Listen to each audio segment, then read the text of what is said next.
CBM Kaipamangalam കോപ്രകുളം branch കമ്മിറ്റിയുടെ ആഭിമുഖ്യത്തിൽ SSLC +2 പരീക്ഷയിൽ ഉന്നത വിജയം നേടിയവരെ അനുമോദിച്ചു. CBM ജില്ലാ സെക്രട്ടറി KV അബ്ദുൽ ഖാദർ ഉദ്ഘാടനം ചെയ്തു. PM സൈനുൽ ആബിദീൻ അധ്യക്ഷനായി. KK വത്സരാജ് MLA മുഖ്യാതിഥിയായി.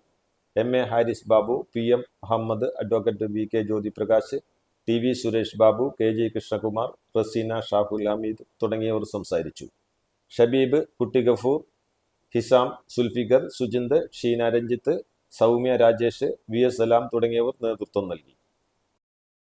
വലിയൊരു അംഗീകാരമാണ് SSLCയിലും +2ലും ഒക്കെ വിജയിച്ച കുട്ടികളെ ഇവിടെ ആദരിക്കുന്നു.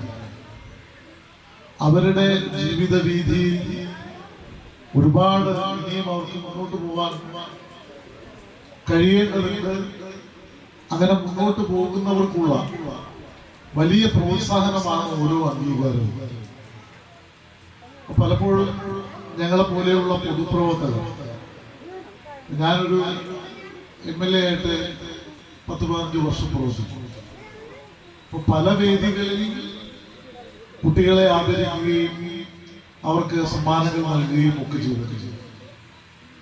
അപ്പം അതിൻ്റെ ഒരു സാറ്റിസ്ഫാക്ഷൻ എന്ന് പറയുന്നത് വർഷങ്ങൾക്ക് ശേഷം ചിലപ്പോൾ ചില വേദികളിൽ കണ്ടുമുട്ടുമ്പോൾ അവരിൽ പലരും പല തൊഴിൽ മേഖലയിലും പ്രഗത്ഭരായിട്ടുള്ള ആളുകളായിട്ട് മാറിക്കഴിഞ്ഞിട്ടുണ്ടാകും. അപ്പൊ അവർ പറയും, സാർ എനിക്കൊരു സമ്മാനം എന്ന സ്ഥലത്ത് വെച്ച് നൽകിയിരുന്നു. യഥാർത്ഥത്തിൽ പൊതുപ്രവർത്തകർക്ക് ലഭിക്കുന്ന ഏറ്റവും വലിയ